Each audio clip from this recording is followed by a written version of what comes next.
আরও মামলায় জালে জড়ালেন অভিষেক বন্দ্যোপাধ্যায়। এর আগে আমফানে ত্রাণ দুর্নীতির অভিযোগ উঠেছিল অভিষেক বন্দ্যোপাধ্যায়ের বিরুদ্ধে, মাটি চুরির অভিযোগ উঠেছিল, আর এবার ডায়মন্ড হারবারে বৃদ্ধ বৃদ্ধাদের ভাতা দেওয়ার যে শ্রদ্ধার্ঘ্য প্রকল্প, সেখানেও দুর্নীতির অভিযোগ তোলা হচ্ছে। আমাদের প্রতিনিধি হিন্দোল ঘোষ এই মুহূর্তে রয়েছেন আমাদের সঙ্গে টেলিফোন লাইনে। হিন্দোলের সঙ্গে কথা বলবো, কিন্তু তার আগে আপনাদের জানিয়ে রাখি যে দুর্নীতির অভিযোগ উঠছে, দক্ষিণ 24 পরগনার বিষ্ণুপুর থানায় অভিষেক বন্দ্যোপাধ্যায়ের নামে অভিযোগ দায়ের করেছেন বিজেপি নেতা অভিজিৎ দাস ওরফে ববি। ঠিক কি অভিযোগ করেছেন তিনি? হিন্দোলতে আমাদের প্রতিনিধি রয়েছেন আমাদের সঙ্গে। হিন্দোল, দেখো, বিজেপি নেতা অভিজিৎ দাস ওরফে ববি তিনি কিন্তু আবার অভিষেক বন্দ্যোপাধ্যায়ের বিরুদ্ধে আরো একটা অভিযোগ গতকাল করেছেন বিষ্ণুপুর থানায়, ডায়মন্ড হারবার পুলিশ জেলার বিষ্ণুপুর থানায়। সেখানে অভিজিৎ দাসের যেটা স্পষ্ট বক্তব্য যে অভিষেক বন্দ্যোপাধ্যায় 2024 সালে বৃদ্ধ বৃদ্ধাদেরকে বার্ধক্য ভাতা দেওয়ার জন্য নিজেই উদ্যোগ নিয়েছিলেন ডায়মন্ড হারবার মডেল বলে, এবং সেখানে শ্রদ্ধার্ঘ্য বলে একটি প্রকল্প তিনি চালু করেছিলেন। সেটা কোনো সরকারি খাত থেকে সেই টাকা আসবে না, সেটা কিন্তু তিনি নিজে দেবেন। অর্থাৎ কিনা সেই টাকা যে দেওয়া হবে যেটা তিনি ঘোষণা করেছিলেন, সেখানে কিন্তু উল্লেখ করা হয়েছিল যে প্রত্যেককে 1000 টাকা করে দেওয়া হবে, 76,000 বৃদ্ধ বৃদ্ধাকে কিন্তু সেই টাকা দেওয়া হবে, তেমনটাই কিন্তু তিনি ঘোষণা করেছিলেন। এবং সেক্ষেত্রে অভিজিৎ দাসের যেটা স্পষ্ট বক্তব্য যে প্রতি বছর 91 কোটি 20 লক্ষ টাকা, সেই টাকা কোথা থেকে এসেছে, যারা দিচ্ছেন বেশ কিছু কয়েকজন ব্যক্তি দান করেছেন বলে তিনি অভিযোগ করছেন, জানিয়েছিলেন। সেই ব্যক্তি কারা, তারা সেই টাকা কোথা থেকে পেলেন, সোর্স অফ ইনকাম কি, সমস্ত বিষয়টাই তদন্ত সাপেক্ষ।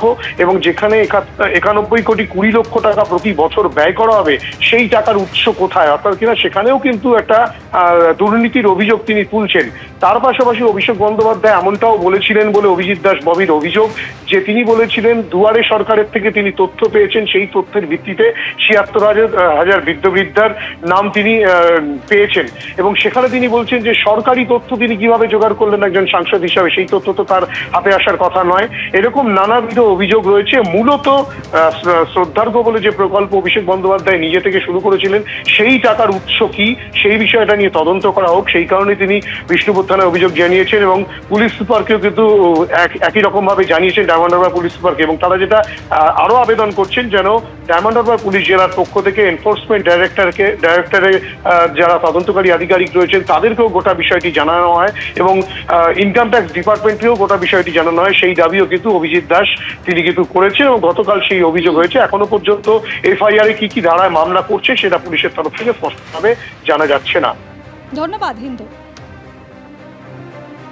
অভিষেক ব্যানার্জি লোকসভা ভোটের আগে 2024 আগে এখানকার বিষ্ণুপুর থানার অন্তর্গত কৃপারামপুরে উনি জনসমক্ষে বলে গিয়েছিলেন যে দুয়ারে সরকারের যে ডেটাবেস অনুযায়ী ও 77,000 বৃদ্ধ বৃদ্ধাদের ওনাকে 1000 টাকা করে মাসিক ভাতা দেবে, বার্ধক্য ভাতা। আমাদের তদন্ত অনুযায়ী পার্সোনালি সেটা হচ্ছে টোটালি ফেক ছাড়া কিছু নয়। কয়েকজনকেও সেই কুমির ছানার মতন মঞ্চে তুলে দেখিয়েছে যে তাদেরকে বার্ধক্য ভাতা দেওয়া হয়েছে।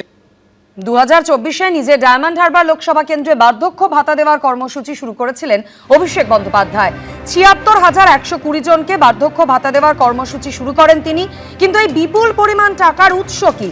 দুয়ারে সরকারের সরকারি ডেটাবেস সাংসদের কাছে এলো কি করে? এই প্রশ্ন তুলেছেন বিজেপি নেতা অভিজিৎ দাস ওরফে ববি।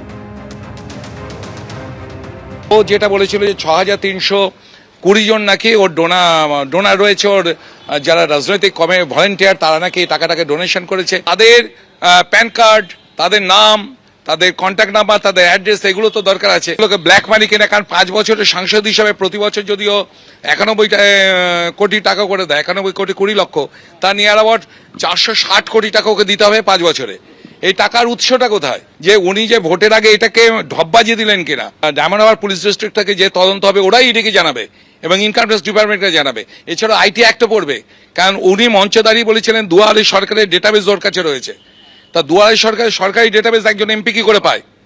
একটা চোরকেও ছাড়া হবে না, বিধানসভায় এভাবেই কড়া বার্তা দিলেন মুখ্যমন্ত্রী শুভেন্দু অধিকারী।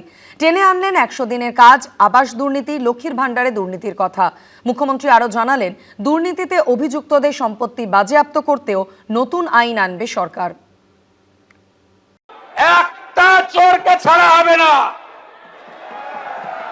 কোন চোরকে ছাড়া হবে না। স্কুল থেকে পুরসভায় নিয়োগ দুর্নীতি, 100 দিনের কাজ, আবাসে দুর্নীতি, বালি চুরি, কয়লা চুরি, গরু চুরি, তৃণমূলের জমানায় নানা জায়গা থেকে সামনে এসেছে পাহাড় প্রমাণ দুর্নীতি, নাম জড়িয়েছে হেভিওয়েট নেতাদের। এমনকি তৃণমূল ক্ষমতা থেকে যাওয়ার পরেও তাদের সময়কার কেলেঙ্কারির পর্দা ফাঁস হচ্ছে। ত্রাণ দুর্নীতি, মাটি চুরি, লক্ষ্মীর ভাণ্ডারে দুর্নীতির মতো ভুরি ভুরি অভিযোগ উঠছে। এই প্রেক্ষাপটে কড়া অ্যাকশন নিয়েছে বিজেপি সরকার। মঙ্গলবার বিধানসভায় দাঁড়িয়ে এ নিয়ে কড়া হুঁশিয়ারি দিলেন মুখ্যমন্ত্রী শুভেন্দু অধিকারী। সাফ জানিয়ে দিলেন, চুরি করলে সম্পত্তি বাজেয়াপ্ত এবং নিলাম করার আইনও আনতে চলেছে তাদের সরকার। আর একটা কমিশন হয়েছে, রিটায়ার্ড জাস্টিস বিশ্বজিৎ বাসু আর মেম্বার সেক্রেটারি, যার নাম শুনলে অনেকেই আপনারা ভয় পান, এডিজি র্যাঙ্কের আইপিএস কে জয়রামন, যত চুরি করেছেন, মনরেগার চুরি, আবাসের চুরি, জল জীবন মিশনের চুরি, লক্ষ্মীর ভাণ্ডারে চুরি, যত চুরি করেছেন এই কমিশনে অভিযোগ পড়বে এবং তাদেরকে শ্রীঘরে যেতে হবে।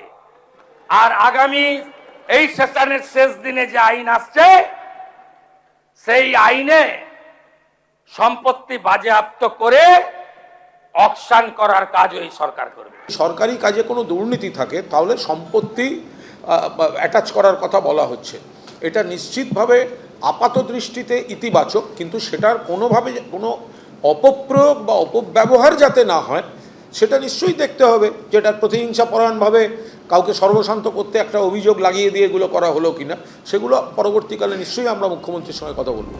হুঁশিয়ারির পাশাপাশি এদিন বিধানসভায় ভাষণে নতুন দুর্নীতির অভিযোগের ফাইলও খুলেছেন মুখ্যমন্ত্রী। তৃণমূল জমানায় বেঙ্গল গ্লোবাল বিজনেস সামিট বা বিজিবিএস নিয়ে চাঞ্চল্যকর তথ্য সামনে আনেন শুভেন্দু অধিকারী। আপনার নেত্রী কি কি করেছে কাণ্ড কারখানা দেখবেন। বিজিবিএস খুব বড় বড় কথা বলেন না, এই 324.73 কোটি টাকা ফিকিকে দিয়েছেন।